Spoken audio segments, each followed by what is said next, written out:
Have you ever said a word that you thought was totally innocent, only to watch the entire room just implode?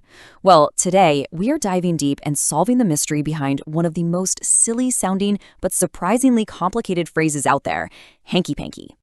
Okay, just picture it. You're right there. It is the perfect storm of awkward.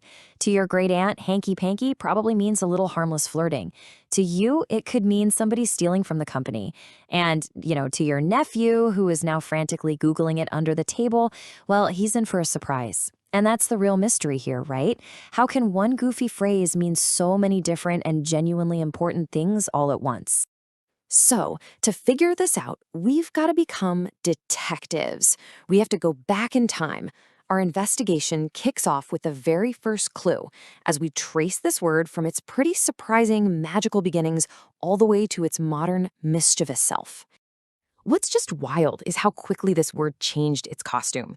Back in the 1840s, hanky-panky was basically just magician slang for sleight of hand, a little riff on hokey pokey. But then, boom, you fast forward to the Victorian era and suddenly it's all tangled up with the secret language of courtship and dropping handkerchiefs. By the early 1900s, it's a full-blown go-to euphemism for fooling around. The journey from a simple magic trick to something taboo was incredibly short. So why does it have that playful sing-song vibe? Well, it all comes down to this cool linguistic trick called reduplication. It's the exact same rhyming pattern that gives us classics like razzle-dazzle or helter-skelter. And that structure, that little rhyme, is the secret sauce. It's what makes the word sound so harmless, even when what it's describing is anything but. Now, while that Victorian handkerchief theory is pretty believable, a lady drops her hanky as a secret signal, there's another theory that is just amazing. It claims that medieval monks would put hankies on their panky books to pretend they were praying. It's a fantastic story. There's just one tiny little problem. Panky books were never, ever a real thing. But you gotta admit, it's a heck of a story. Okay, let's jump forward to our next clue. Now, you might be thinking that hanky-panky is just a linguistic fossil, right? Some dusty old word your grandparents use. But you would be so wrong. It is alive and kicking, and it's hiding out in some of the most serious places you can imagine. The real power of this word today is in where it pops up. We're talking corporate memos about fraud, breaking news on political scandals, even buried in the fine print of tech privacy policies and legal documents. It's like the more serious and complicated the subject gets, the more we reach for this simple, almost childish term to describe it. It's our favorite tool for softening a really hard truth. Really think about it. If a CEO gets up and announces an investigation into possible hanky-panky in the accounting department, nobody in that room thinks it's about a secret office romance. No way. They know it means embezzlement. They know it means fraud. That juvenile word is a tool. It completely disarms the situation and makes a very, very serious crime sound a little less scary. And in politics, it's a superstar. The word's vagueness isn't a weakness. It's its superpower. A journalist can report on allegations of electoral hanky-panky, and that lets them suggest something shady is going on without making a specific claim they could get sued over. It can mean anything from someone stealing yard signs to a full-on threat to democracy. Okay, so we've tracked the history, we've seen it in the wild today, but the final piece of this whole puzzle, it's not in a dictionary. It's inside our own heads.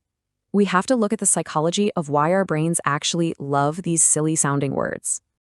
At their very core, you can think of euphemisms like hanky-panky as cognitive shock absorbers. They're these little psychological tools that let our brains process threatening or embarrassing information without immediately putting up the defensive shields. They just soften the blow. Here's how it actually plays out in your brain. If I use direct, explicit language, words like fraud or misconduct, your brain's threat detection system lights up like a Christmas tree. It feels jarring, it's emotional. But a euphemism like hanky-panky, the brain kind of chills out. It processes it with way less emotional friction, it creates distance, which makes a really difficult subject feel a whole lot safer to talk about. So we've got all the clues. We've officially cracked the code. We get the history, we see how it's used now, and we understand the psychology behind it. So let's turn all that knowledge into a practical, real-world guide for how to handle this surprisingly powerful little phrase. And here it is, your 5-step hanky-panky survival guide. 1. Know your audience. Please do not try this out on Gen Z unless you're prepared for a long conversation. 2. Embrace its ambiguity. It's your friend. 3. Use it to soften a hard truth when you have to deliver bad news. 4. It can even be a deterrent. Nobody wants to be accused of something that sounds so childish. And 5, remember, this word travels. In the UK, it leans way more sexual, but in Australia, it's more about dodgy financial stuff. This quote just nails it, doesn't it? The words adaptability, its slipperiness, that isn't a bug, it's a feature. That's the whole point. The fact that it can be innocent enough for a church social, but also suggestive enough for a late-night show is the absolute secret to its survival. It's a master of disguise. So let's go all the way back to that awkward family brunch. Maybe all that chaos and confusion wasn't a failure of communication after all. Maybe, just maybe, it was a success.